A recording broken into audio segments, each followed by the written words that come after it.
Qué bendición, cada vez que veo bautismos, mi corazón se inflama al saber que una persona ha declarado seguir a Jesucristo y lo ha convertido en su Señor y en su Salvador. Esto es una gran bendición y por eso quisimos empezar este tercer mensaje de la serie La Iglesia, su naturaleza y su misión, con este gran recordatorio acerca de una de las marcas de la iglesia. Oigan, hemos pasado ya 2 domingos hablando de la iglesia.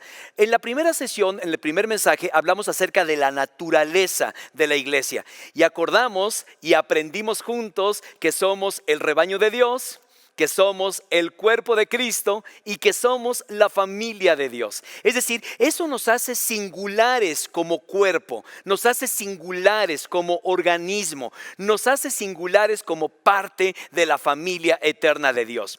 La semana pasada, un poderoso mensaje hablando de la importancia de la membresía, y espero que nos haya quedado completamente claro que es un honor, es un privilegio cuando el Señor nos hace parte de su iglesia y nos convierte en miembros de su cuerpo. Entonces tenemos funciones, tenemos responsabilidades, tenemos privilegios. Todo eso implica ser parte del cuerpo de Cristo y miembros de la iglesia del Señor. Hoy vamos a hablar de un mensaje precioso y poderoso que tiene que ver con las marcas de la iglesia. A ver conmigo, díganlo, las marcas de la iglesia. Y quizá algunos digan, ¿cuáles son las marcas de la iglesia? Es decir, ¿qué nos hace diferentes a cualquier organización del mundo? ¿Qué nos hace distintos a cualquier grupo social? ¿Qué nos hace diferentes a un sindicato? ¿Qué nos hace diferentes a una organización sin fines de lucro? ¿Qué nos hace diferentes a algún grupo que a lo mejor que está dedicándose a salvar el planeta o salvando a la vaquita marina, etcétera, etcétera? ¿Qué nos hace diferentes a ellos? Y hoy vamos a ver juntos 3 marcas de la iglesia. Todas ellas nacieron en el Nuevo Testamento. Es más, la primera de ellas vamos a ver que se extiende hasta el Antiguo Testamento. Y eso es lo que nos hace diferencia. Y en más de medio siglo que tiene esta iglesia, para la gloria de Dios, nos han identificado estas marcas, nos están identificando y algo más, nos seguirán identificando. Así que te pido que tomes tus notas, tomes tu Biblia, porque seguramente Dios va a hablar poderosamente a nuestro corazón. Vamos a leer esta porción maravillosa de la Escritura, 1 Timoteo capítulo 3, versículo 15. Fíjense la recomendación que le hace Pablo al joven pastor Timoteo. Dice, si me retraso, sepas cómo hay que portarse. Fíjense, en la casa de Dios, que es la iglesia del Dios viviente, columna y fundamento de la verdad. Interesante, porque cualquiera puede decir, entonces este lugar es la casa de Dios. No, el mismo apóstol Pablo, ¿qué dice? La casa de Dios, que es la iglesia del Dios viviente, y aprendimos en el primer mensaje que la iglesia es el cuerpo de creyentes que ha confiado en Cristo y que ha sido redimido y perdonado y que ha sido añadido a la gran familia de Dios. Entonces, cuando hablamos de la casa de Dios, no hablamos de ninguna construcción de piedra y de cemento y de varilla. Estamos hablando de nosotros mismos. Ahora mismo aquí está Dios presente, somos su casa. Y además no solamente dice que somos su casa, dice el texto bíblico, es la iglesia del Dios viviente, ¿sí? Y es lo que vamos a platicar en un ratito, columna y fundamento de la verdad. Fíjense que a lo largo de los siglos, amados de mi corazón, las marcas de la iglesia la han identificado como lo que es.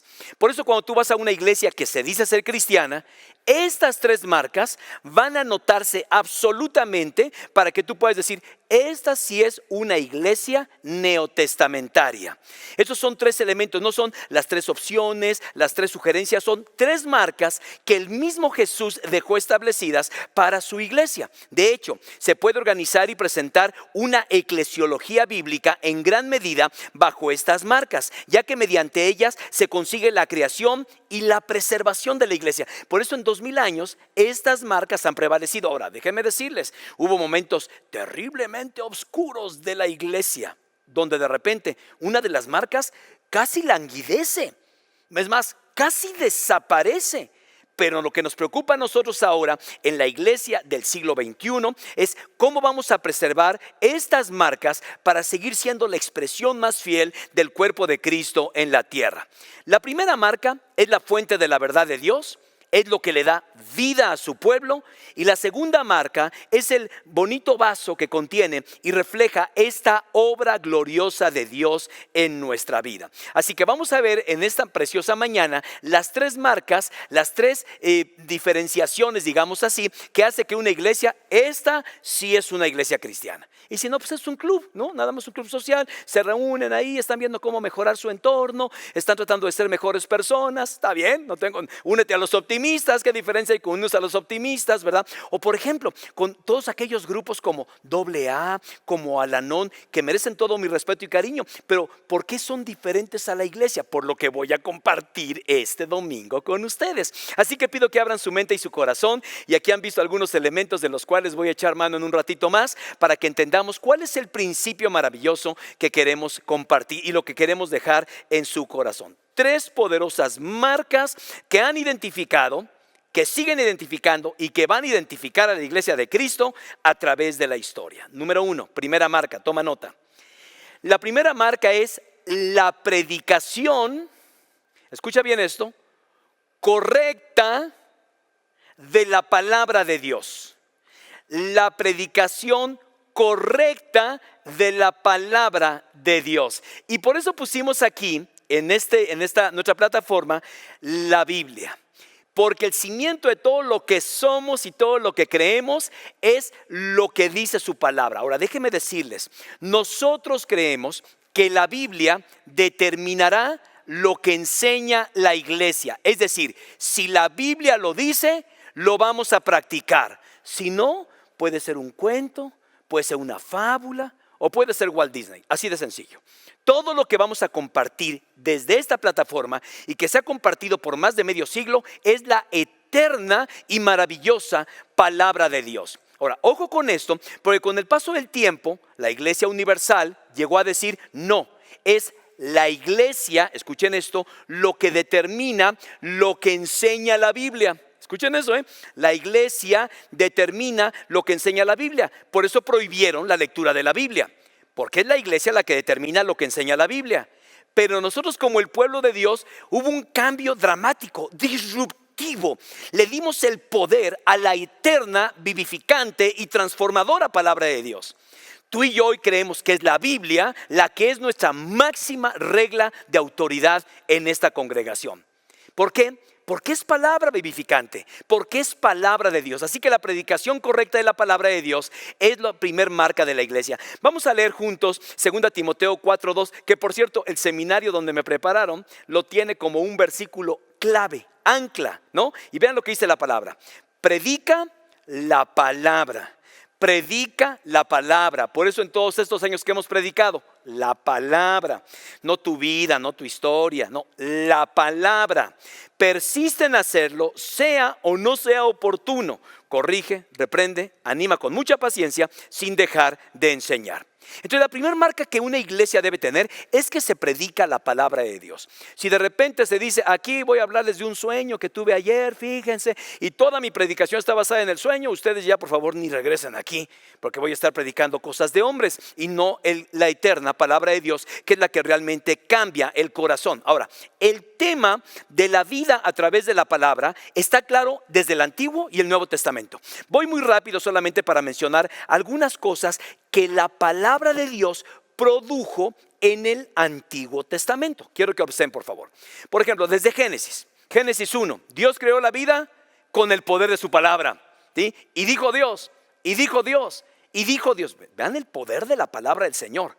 En Génesis 1:30, las criaturas vivientes son descritas como poseedoras del aliento de vida de Dios. En Génesis 2:7, Dios sopló ese mismo aliento de vida en las criaturas hechas especialmente a su imagen y semejanza, los hombres y las mujeres. Después de que el primer hombre y la primera mujer se alejaron de Dios y se rebelaron contra él, Génesis capítulo 3, Dios los sostuvo junto a sus descendientes a través de su palabra y les dio una promesa hablada. Eso lo vemos en Génesis 3:15. De nuevo en Génesis capítulo 12, su palabra llamó a Abraham de Ur de los Caldeos para que fuese el progenitor del pueblo de Dios. Luego en Éxodo 3:4, Dios llama a Moisés con su palabra. Luego en Éxodo 20, que acabamos de predicar esa serie, Dios da los 10 mandamientos, que es la expresión de su palabra. Pero sobre todo, Ezequiel 37, es más, hay un canto que nosotros cantamos aquí en PIB que se llama Ruido. Y yo siempre les digo a los adoradores, les digo, oigan, expliquen a la gente, porque mucha gente no entiende eso de ruido y aquí y allá. Está basado en Ezequiel 37. Si ustedes recuerdan esta poderosa profecía, resulta que el profeta está enfrente de un inmenso valle de huesos secos, secos como la arena. Y entonces quiero que vayan rápidamente a ver parte de lo que dice, si lo quieren leer con calma en casa, Ezequiel 37, los versículos del 7 al 10. Pero fíjate lo que dice el texto. Profeticé pues como me fue mandado, y hubo un ruido mientras yo profetizaba. Y he aquí un temblor. Y los huesos, acuérdense, es todo un valle de huesos secos. Y los huesos se juntaron cada uno con su hueso. Y miré, y he aquí tendones sobre ellos. Y la carne subió. La piel los cubrió encima de ellos, pero no había en ellos espíritu. Y me dijo, profetiza al espíritu, profetiza, hijo de hombre, y di al espíritu. Así le ha dicho Jehová el Señor, espíritu. Ven de los 4 vientos y sopla sobre estos muertos y vivirán. Y profeticé como me habían mandado, y entró el espíritu en ellos, y vivieron, y estuvieron sobre sus pies un ejército grande en extremo. ¿Quién produjo esto? El poder de la palabra de Dios. Déjenme explicarle cómo funciona esto en nuestra iglesia. Esta reunión fue planeada alrededor de este mensaje. Ustedes han escuchado que tenemos un grupo de creatividad. No vayan a imaginar que estamos ahí como viendo, ¿y qué vamos a hacer el domingo? ¿Cómo que se nos va a ocurrir? No, para nada. Todas las reuniones de creatividad tienen como base y centro la palabra de Dios. Yo llego y les digo, el domingo voy a predicar, el domingo 15 de septiembre, voy a predicar sobre la iglesia y sus marcas. Pastor, dinos de qué. Y les predico básicamente el mensaje. Claro, no me toma 35 minutos como lo hago con ustedes, sino les digo, voy a hablar de esto, voy a hablar de esto. Y entonces toda la reunión se arma como centro en la palabra del Señor. Y entonces podemos tener elementos como los que aparecen y que los vamos a utilizar en un momento más. Los cantos. A ver, hace mucho no cantamos este. No, espérame, aquí no usamos este, hace mucho no cantamos este. ¿Qué cantos van a cooperar para que el poder de la palabra de Dios sea relevante a la vida de todos los que nos congregamos aquí y aquellos que nos ven a través de una plataforma? Ahora, el mensaje consistente de la Escritura es que Dios crea a su pueblo y le da vida a través de su palabra. Por eso los momentos más lúgubres y siniestros de la historia de la iglesia fue porque la iglesia abandonó el libro sagrado. Y eso no solamente lo vemos en el Nuevo Testamento o en la historia, lo vemos en el Antiguo Testamento. Cuando no había ley, la gente ni sabía que había una ley de parte de Dios. Vivían en un obscurantismo terrible. Y hoy en día mucha gente y muchas familias no leen la palabra y por eso no saben cómo reaccionar en los momentos de dolor. Cuando la iglesia de Cristo dijo prohibida la lectura de la iglesia, y ustedes de la Biblia, perdón, y ustedes saben que la Biblia fue prohibida, no podían leer la palabra de Dios. Y de repente en el movimiento de reforma, no solamente la Biblia se retoma como el centro de la adoración y la marca principal de la iglesia, sino que, creen, amados, se traduce al idioma de las personas. La primera traducción de la Biblia al alemán. ¿Cómo? Pero ¿cómo se atreven a traducir de los idiomas griego, hebreo? Luego de ahí pasó al latín y ahora en alemán, que es el lenguaje de todo el pueblo. Pues porque Dios quiere hablarle a todo el pueblo. Y hoy en día hay ministerios que se encargan de traducir la Biblia no solamente a idiomas, sino a dialectos, porque queremos que toda lengua, tribu y nación conozca el poder transformador de la palabra de Dios. Por eso, amados de mi corazón, esta iglesia es lo que es, porque domingo a domingo en más de medio siglo se ha predicado la palabra de Dios. Esto implica una connotación que tiene que ver con la enseñanza teológica bíblica.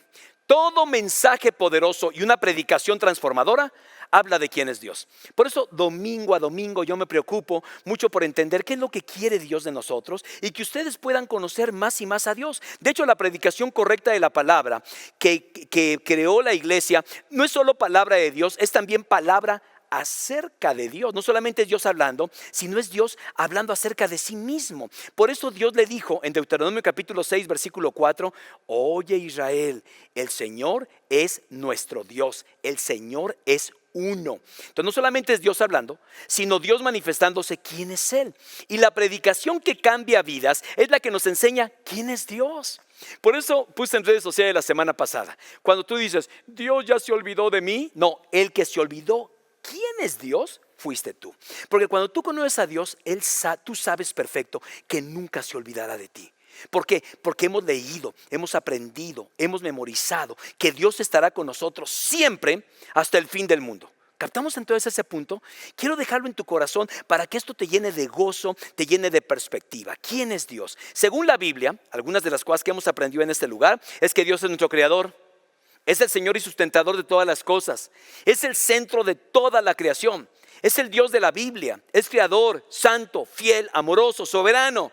Eso hemos aprendido. Por eso venimos a adorarle. Porque el centro de la predicación es Dios mismo. Pero también enseña el evangelio. No solamente venimos aquí a saber quién es Dios, sino también la predicación nos enseña el evangelio. Si una teología correcta sobre Dios provee el marco o la cuadrícula sobre la enseñanza correcta, cuando nos centramos en el evangelio, entonces nos enfocamos en el mensaje eterno de Dios, las buenas noticias de Dios. Entonces fíjense, toda predicación debe contener teología y toda predicación debe contener la verdad del evangelio. Es decir, hablar de lo que Dios quiere para la vida de la humanidad. No solamente es un claro entendimiento de quién es Dios, sino una comprensión de quiénes somos nosotros. Entonces vamos a la Biblia y nosotros no somos personas que estamos enfermos espiritualmente. No, la Biblia dice que estamos muertos espiritualmente. Nos muestra nuestra realidad, nuestra tragedia, vivir sin Cristo y sin esperanza, ¿no? Y que necesitas reconocer a Jesús como Señor y Salvador. La salvación solo está centrada en la obra salvífica de Cristo, que fue entregado por nosotros en la cruz para darnos salvación y vida eterna. Y esa salvación solamente se obtiene mediante el arrepentimiento y la fe. Eso es el evangelio. Eso es lo que hemos predicado por más de medio siglo. Basamos todo lo que hacemos aquí en el consejo de Dios y en la eterna palabra de Dios. Entonces, si vas a una iglesia donde se predica de vez en cuando la Biblia, o donde dicen, hoy no voy a predicar la Biblia, hoy voy a hablar de algunas experiencias personales que yo tuve, hoy salte de ahí, porque la verdad no está esa iglesia basada en la eterna palabra de Dios, en el consejo sabio de la Escritura. Así que para ser salvos debemos entender acerca del arrepentimiento. La predicación correcta de la palabra de Dios es central para esta iglesia. Han pasado miles de domingos y hemos predicado la eterna palabra de Dios. Primera marca. Segunda marca. La segunda marca de nuestra iglesia es la práctica neotestamentaria del bautismo. Vean lo que dice Mateo capítulo 28, versículo 19, la gran comisión. Por tanto, vayan y hagan discípulos de todas las naciones, bautizándolos en el nombre del Padre y del Hijo y del Espíritu Santo. Fíjense que Jesús dio dos señales visibles, di conmigo señales visibles de su presencia especial. Estas señales son el bautismo y la cena del Señor. También las llamamos ordenanzas porque fueron mandamientos de Cristo. Pero practicar el bautismo y la cena del Señor demuestra que obedecemos a Cristo. Oye, y si ya dejamos de tomar la cena del Señor, pues ya no seríamos iglesia. Oye, si ya no bautizamos, ya nada más que se anote en una lista y el que quiera ser miembro nos facilitamos, es más, un código QR y no, dejamos de ser iglesia, queridos.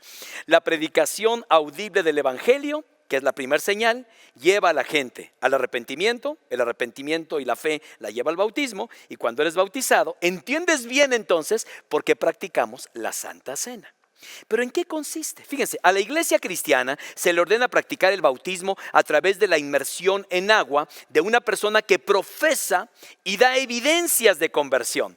Por eso, y aquí está un bautisterio, para que entendamos, y ya lo vimos en un ratito en el video inicial, cómo nosotros tenemos aquí el bautisterio, y este bautisterio está completamente lleno de agua. Entonces, nosotros no ponemos un poquito de agua en la cabeza de las personas porque eso no es bautismo. La palabra bautismo viene del griego baptizo, que significa sumergir. Entonces, nosotros tomamos el agua, aquí está el agua, ¿verdad?, que nosotros utilizamos. Tomamos al creyente y en ese momento nosotros lo sumergimos en el agua. ¿Por qué? Por lo que implica y por lo que significa. En Romanos capítulo 6, versículos 3 y 4 dice: ¿acaso no saben ustedes que todos los que fuimos bautizados para unirnos con Cristo Jesús, en realidad fuimos bautizados para participar de su muerte? Por tanto, escuchen, mediante el bautismo fuimos sepultados con Él en su muerte, de modo que así como Cristo resucitó por el glorioso poder del Padre, también nosotros andemos en una vida nueva. Qué maravilloso, ¿no? A mí me encanta, uno de los momentos más maravillosos es cuando tenemos bautismos en nuestra iglesia, donde las personas pasan y dicen, he decidido seguir a Cristo, he confesado a Jesucristo como mi Señor y mi Salvador. Y entonces la manera de decirle al mundo que soy de Cristo y que no me avergüenzo, y es una decisión personal, es el bautismo. Jesús fue bautizado de la misma manera. Es interesante, porque la forma correcta, el modo apropiado, se entiende que es practicado por la iglesia del Nuevo Testamento, es la inmersión.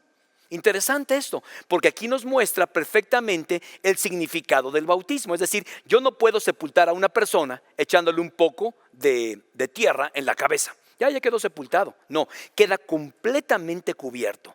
Y de la misma manera es el bautismo. Y además es una decisión personal. Esto me lleva no solamente a pensar en el significado, que es muerte y resurrección, sino en la forma correcta y también responder quiénes deben ser bautizados. Ahora, déjenme decirles aquí algo interesantísimo.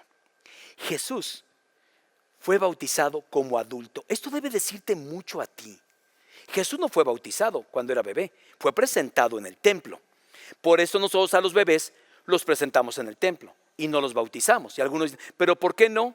Regreso a la primer señal, a la primer marca. Este precioso libro no enseña el bautismo infantil, por eso no lo hacemos. No, pero es que en el siglo VII y aquí, bien, es que la iglesia allá en tiempos del oscurantismo, bien, es que lo que ustedes digan y se las compro, porque yo he leído mucho acerca de la iglesia. Es más, ahora en mi maestría tuve que hacerme y echarme un clavado otra vez a ver la naturaleza de la iglesia y especialmente la historia de la iglesia. Fue apasionante y hay una razón por la cual se empezó a bautizar a los niños. Pero este libro, que es la revelación y que es lo que se ha predicado, no lo enseña. Lo que sí nos enseña es que Jesús fue bautizado como adulto. Interesante. Fue sujeto y él fue al bautismo, y aunque fue circuncidado como descendiente de Abraham, Jesús dijo que el propósito de su bautismo fue cumplir toda justicia, dice Mateo capítulo 3 versículo 15. En pocas palabras, al aceptar el bautismo de Juan, Jesús indicó su aceptación de la voluntad y el plan del Padre para comenzar su ministerio público. Así que según el bautismo cristiano está destinado, escuchen bien, a aquellos que creen en Cristo y le han aceptado como Señor y Salvador. Por eso el bautismo, aunque es para todos, obviamente es para aquellos que han recibido a Jesús como Señor y Salvador. Si tú no tienes a Cristo en tu corazón, yo no te voy a bautizar porque sería como un diablo mojado. Básicamente, tú necesitas un compromiso con Cristo. Si tú estás comprometido con Cristo y fue tu decisión personal, el paso inmediato, según la Biblia, era el bautismo de creyentes. Inmediatamente eran bautizados. Dice, creían y eran bautizados. Eso descuenta a los bebés, porque los bebés no creen. Alguien dice, pero los papás, te la compro. Bien, los papás hacen su esfuerzo personal, pero no es bíblico. No tiene nada que ver con eso. El bautismo es aquel compromiso que un creyente conscientemente hace acerca de su fe en Cristo. Y según las Escrituras, estaba destinado a aquellos que creían y le seguían. ¿Y saben por qué? Hay 4 razones por las cuales apoyamos esta declaración. Lo primero, a aquellos que evangelizaban se les ordenaba bautizar solo a quienes se arrepentían y creyeran. Escuchen, por tanto, vayan y hagan discípulos. Y luego dice, bautizándolos en el nombre del Padre y del Hijo y del Espíritu Santo, enseñándoles que guarden todas estas cosas.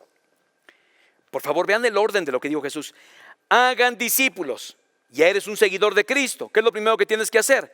Bautizarte en el nombre del Padre, del Hijo y del Espíritu Santo. Y luego, ¿qué? Seguir aprendiendo la Escritura y esperar la segunda venida de Cristo. Y saber que Él está contigo todos los días. Y esto es lo que hacemos en esta iglesia. Lo primero que hacemos es hacer discípulos. ¿Y que es un discípulo? Un seguidor de Jesús. Alguien que se ha comprometido con Él. Por eso no bautizamos. Si alguien dice, no, yo me voy a bautizar, pues nada más porque mi novia se bautizó. No, ni tiene sentido. No pasa absolutamente nada. O sea, no va a valer, porque además el bautismo no salva. Quien salva es Cristo. Si has hecho un compromiso con Él, Él es el único que puede rescatarte y darte salvación y vida eterna. Por eso, a aquellos que evangelizaban se les ordenaba bautizar solo a quienes se arrepentían y creían. Segundo, los únicos sujetos del bautismo claramente registrados en el libro de Hechos de los Apóstoles son discípulos que creyeron, que se arrepintieron y que creyeron. En Hechos capítulo 2, en Hechos capítulo 8, en Hechos capítulo 9, capítulo 10, 16, 18. El libro está lleno de que creían y eran bautizados. Creían y eran bautizados. Entonces por eso llamamos que es un bautismo de creyentes. Ahora, oramos que estos bebés que han sido presentados delante de Dios a través del testimonio de sus padres y guiarlos en la palabra, llegue un momento en que crean y también sean bautizados. Y esa es la razón por la cual esta segunda marca se hace evidente en la iglesia. Además, las cartas de Pablo demuestran las suposiciones, yo le llamaría gemelas, de aquellos que han creído y han sido bautizados, y los que han sido bautizados habían creído. Eso lo encontramos en pasajes como Romanos capítulo 6, que es el pasaje que acabo de leer con respecto al bautismo, en Gálatas capítulo 3, Colosenses capítulo 2. Y finalmente, Pedro asocia el bautismo con la salvación no como una causa de salvación, sino como un acontecimiento resultado de la salvación. Te lo explico otra vez. Creo en Cristo, me arrepiento de todos mis pecados, pongo mi confianza en Él. Y entonces ya Cristo mora en mi corazón. Y la evidencia para todos los demás, el bautismo. Entonces el bautismo nos salva. Quien realmente salva es Cristo. Entonces pongo mi confianza en Él. ¿Y cómo le digo a todo el mundo que Cristo es mi Señor y mi Salvador? A través del bautismo que muchos de ustedes, y escuchen esto, más de 6,000 personas a lo largo, escuchen esto, a lo largo de la vida de esta iglesia han reconocido que Jesucristo es su Señor y su Salvador. ¿No les parece esto maravilloso? Esta es la segunda marca de la iglesia y es una marca que nosotros estamos perpetuando para la gloria de nuestro Dios. Y hay una tercera marca y vamos a platicar un poquito acerca de ello para que podamos entender qué es exactamente lo que es el bautismo. Si no te has bautizado, por favor, quiero animarte a que lo hagas, ¿verdad? Porque la enseñanza de la Biblia sobre el bautismo es clara en cuanto a la institución, mandato y cumplimiento. No es una sugerencia del Señor. Las personas que se bautizan entran en un nuevo pacto por la gracia y el medio que Dios en su gracia ha escogido es la fe. Y el bautismo no causa ni crea la fe, sino simboliza un compromiso de Dios, del creyente, con Dios y viceversa. Y tercer marca, la práctica de la cena del Señor. Fíjense, estas son las tres marcas de la iglesia. La predicación correcta de la palabra. Segundo, el bautismo bíblico. Y tercero, la práctica de la Santa Cena o de la Cena del Señor. Vamos a ver lo que dice la palabra de Dios y van conmigo juntos. 1 Corintios capítulo 11 dice: yo recibí del Señor lo mismo que les transmití a ustedes, que el Señor Jesús, la noche en que fue traicionado, tomó pan y después de dar gracias lo partió y dijo: esto es mi cuerpo entregado por ustedes, hagan esto en memoria de mí. De la misma manera tomó la copa después de cenar y dijo: esta copa es el nuevo pacto en mi sangre, hagan esto cada vez que beban de ella en memoria de mí. Nosotros como creyentes y como iglesia cristiana celebramos la Santa Cena en obediencia al mandamiento de Jesús. Hagan esto en memoria de mí. Él dijo dos cosas interesantes. Primera cosa que él dijo que el pan, como este que tengo aquí, representa su cuerpo. No es el cuerpo de Cristo. La Biblia no enseña que esto sea el cuerpo de Cristo. Es tan fácil como esto. Cuando Jesús toma el pan y dice: este es mi cuerpo, uno puede decir: pues es su cuerpo. ¿Este es su cuerpo o este es tu cuerpo? No, esta es una representación del cuerpo de Cristo. Nosotros no nos estamos comiendo a Cristo, es una representación de Cristo. Quizás has escuchado acerca de términos como la transubstanciación, que cuando un ministro reza u ora, esto se convierte literalmente en el cuerpo de Cristo. Por eso solo yo tengo el control de ello. Pero la Biblia no enseña eso en ningún lugar. Esto es representativo. ¿Y qué estamos recordando? Es más, ni siquiera es que yo al tomar este cuerpo me hago más santo, más perfecto. No, porque es pan sin levadura como el que tengo en mis manos. Esto no es mágico, no es magia. Que de repente, pues entonces mi comida va a ser que nada más me coma este pan, ¿verdad? Porque entonces yo voy a hacer... No tiene nada que ver. La Biblia no enseña eso en ningún lugar. Lo que sabemos es que este es el cuerpo de Cristo. Y el jugo de la vid representaba su sangre, o más bien el nuevo pacto en su sangre. Eso significa que la noche antes de ser traicionado y crucificado, Jesús compartió la cena con sus discípulos, que de hecho era una representación de la nueva Pascua. Por eso cada vez que nosotros compartimos la cena del Señor, como lo vamos a hacer el día de hoy, estamos celebrando la nueva Pascua del Nuevo Testamento. Y la cena del Señor es la evidencia de la hermandad. Por eso la hacemos todos juntos. Yo podía irme ahorita, voy a mi oficina, voy a cenar, ¿no? Yo ahí solo. No, lo hacemos en comunión unos con otros y compartimos estos elementos juntos. ¿Qué significa? ¿Qué significa exactamente esto? Miren, la cena del Señor, o Santa Cena también correctamente llamada, que Jesús instituye, tiene vínculos con la historia de la redención. Así como el pan se rompió, del mismo modo será quebrantado el cuerpo de Jesús. Y así como el pueblo de Israel asoció su liberación de Egipto con comer la cena pascual, prescrita como una ordenanza divina, también el pueblo del Mesías asocia la muerte redentora de Cristo con comer su pan por la autoridad de Jesús. Es nuestra nueva pausa, es nuestra nueva Pascua. Y los elementos de la cena del Señor obviamente simbolizan su cuerpo y también el vino. ¿Cuál es, vamos a llamarlo así, como el protocolo? ¿En qué consiste la ceremonia? Bueno, déjenme decirles que la Biblia no arroja mucha luz. Lo que yo veo en el libro de 1 Corintios es que ellos se reunían, utilizando la palabra de Dios, se reunían. Y había un momento en que había un gran ágape, es decir, no solamente se reunían para participar de la cena, sino todos traían su comida, tenían un tiempo de compañerismo. Eso sí, nos haría falta hacerlo aquí, pero somos tantos, pero ya se nos ocurrió alguna cosa. Y en medio de esta gran fiesta de ágape, se levantaba entonces el pastor de la iglesia y decía, a ver, ahora sí vamos a participar de la comunión. Y tomaba un tiempo, evidentemente, donde tomaba el pan, dice la Biblia, lo partía y lo compartía con los demás. Y luego también tomaba la copa y la compartía con los demás. Y según el Nuevo Testamento, acabando esto, cantaban un himno y se iban a su casa. Es lo que hacemos aquí domingo a domingo cuando celebramos la cena del Señor. Es decir, ¿cuál es la forma correcta? Es muy simple. Es lo que hacemos y lo vamos a hacer en un ratito más. Y esto es lo que prescribe la palabra del Señor. No hay tanto énfasis en ello como quién debe participar. ¡Wow! Esta es una gran pregunta. ¿Quién debe participar? Bueno, al igual que el bautismo, es un asunto. ¿Quién debe participar en la cena del Señor? Bueno, Pablo enseñó a los corintios que participar de la cena da testimonio de la participación en el cuerpo y la sangre de Cristo. Quien toma el pan y la copa testifica que Cristo es su Señor y su Salvador. Entonces, ¿quiénes deben de tomarla? Aquellos que han hecho una profesión de fe en Cristo Jesús. Y la mejor manera de representarlo es cuando te bautizas bíblicamente. Eso es lo que enseña la Biblia. Si tú tienes a Cristo como tu Señor y tu Salvador, bien puedes. Ahora, ojo con esto. Si Cristo es tu Señor y tu Salvador, el asunto del bautismo no es opcional. Porque algunos dicen, no, si Cristo es mi Señor, pero eso del bautismo, no, ya mi papá me bautizó cuando yo era niño. Tú tienes un grave problema, porque Jesús dijo que tienes que bautizarte como Él lo hizo. Entonces, cuando eres bautizado, tú tienes acceso a la cena del Señor. Y eso es lo que encontramos en el Nuevo Testamento. Quien toma el pan y toma la copa testifica que comparte los frutos de la muerte de Cristo, incluyendo una comunión con Dios y el compañerismo cristiano. Entonces, claramente la iglesia debe requerir una profesión de fe creíble con todos aquellos que están celebrando la Santa Cena. A pesar de que no hay un solo pasaje en el Nuevo Testamento que muestre una línea comparativa de la participación del creyente en ambas ordenanzas, el bautismo regularmente sucede después de la conversión y la cena del Señor, personas que habían hecho un compromiso con Cristo. Qué maravilloso es poder recordar el día de hoy las marcas de la iglesia. Y me dejan decirles algo, esto es lo que nos hace diferentes a cualquier organización en el mundo.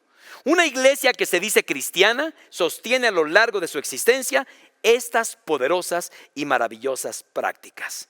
Volvemos a lo que dijo Jesús en el primer mensaje que yo prediqué hace un par de domingos. Mateo 16:18, Jesús dijo, sobre esta piedra edificaré mi iglesia y las puertas de los dominios de la muerte no prevalecerán contra ella. Qué bueno que somos parte de una iglesia que predica correctamente la palabra de Dios, que bautiza en el nombre del Padre, del Hijo y del Espíritu Santo personas que han sido redimidas por la sangre de Jesús y que participamos de la Santa Cena como lo haremos en este momento. quiero pedirles que preparemos nuestra mente y nuestro corazón para pasar a la cena del Señor. Voy a invitarles a inclinar su rostro y prepararse para poder participar de este hermoso memorial. Pido a los que han sido y que tienen a Cristo en su corazón y que han sido bautizados en el nombre del Padre, el Hijo y el Espíritu Santo, a que nos acompañen a participar de este memorial. Oremos. Padre, gracias por tu palabra y gracias porque nos permita cerrar este mensaje practicando una de las marcas de la iglesia, la Santa Cena, la Cena del Señor. Lo hacemos en obediencia a ti y llenos de agradecimiento por lo que tú has hecho en nuestra vida. En el nombre de Jesús. Amén y amén. Participemos entonces de la cena del Señor. ¿Qué les parece? Vamos a ver lo que dice la Escritura. Es muy clara la palabra del Señor en la instrucción que da el apóstol Pablo, y especialmente esta instrucción, como ya lo leímos, lo vimos en Primera a los Corintios. Allí encontramos la instrucción de lo que Dios dio y aparece precisamente en su bosquejo cuando dice la palabra del Señor lo siguiente. Primera a los Corintios, tomen por favor los elementos y vamos a ver lo que dice la palabra del Señor. Voy a tomar ya de este pan que ya he partido. Y dice la palabra del Señor así: yo recibí del Señor lo mismo que les transmití a ustedes, que el Señor Jesús, la noche en que fue traicionado, tomó pan y después de dar gracias lo partió y dijo: esto es mi cuerpo entregado por ustedes, hagan esto en memoria de mí. De la misma manera tomó la copa después de cenar y dijo: esta copa es el nuevo pacto en mi sangre, hagan esto cada vez que beban de ella y háganlo en memoria de mí. Comamos del pan.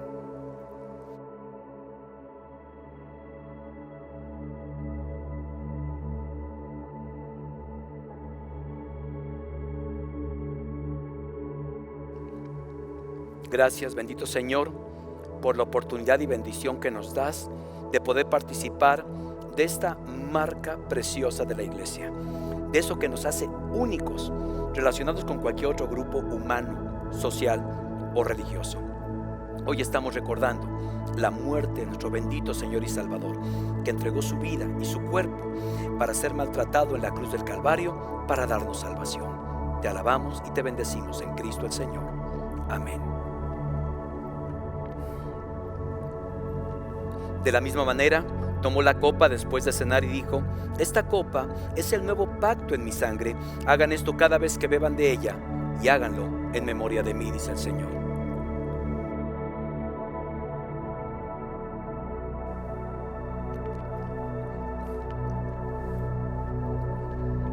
Señor, hoy hemos recordado este maravilloso memorial, esta marca de la iglesia, para aquellos que te hemos obedecido al ir a las aguas bautismales para reconocerte como nuestro Señor y Salvador.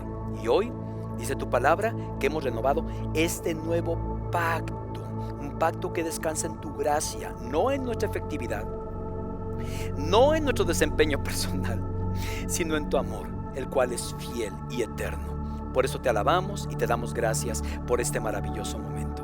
Como iglesia somos bendecidos de poder participar de él. En el nombre de Jesús. Amén y amén.